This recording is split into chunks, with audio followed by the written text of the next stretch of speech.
शाहिद खोसो YouTube channel में तव्हां सभिनी पहिरीं प्यारनि खे दिलि वारनि खे सिंधी ॿारनि खे ख़ुशि आमदीद।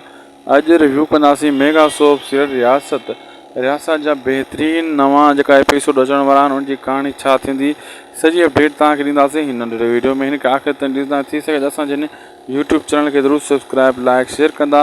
हीअ तव्हांजो पंहिंजो चैनल आहे। हिन चैनल ते कोशिशि असांजी इहा हूंदी आहे बहितरीन अपडेट आणियूं। अचण वारे एपिसोड में तव्हां तकरार ॾिसंदो फ़क़ीरे जो तकरार कादन जो तकरार बादल सां, अहिड़े हिसाब सां मिल्कियत जेका विढ़ी रहिया आहिनि ऐं अहिड़े हिसाब सां इन जी पंहिंजी इहा कोशिशि आहे त मिल्कियत हासिलु कयूं। फ़क़ीरे कोशिशि करे थो त कादन खे मारियां, पर कादन खे मारणु अहिड़ो आसान न आहे। उहो ताक़तवर बॉडीगार्ड आहे दिलावर वारनि जो ऐं हिसाब सां ड्रामो बहितरीनु आहे। दोस्तो कहाणी में दम आहे, ड्रामे में क्वालिटी सुठी आहे, ॻाल्हाइण जो डायलॉग बि सुठा आहिनि ऐं आवाज़ बि हिन में सुठो रिकॉर्ड कयो वियो आहे। मैक जो हूंदो आहे सभु कुझु मैक हिन में भला इस्तेमालु कया विया आहिनि ऐं सिंध टीवी वारनि खां केटन वारनि ड्रामे जी क्वालिटी मूंखे वणी सभ खां वधीक।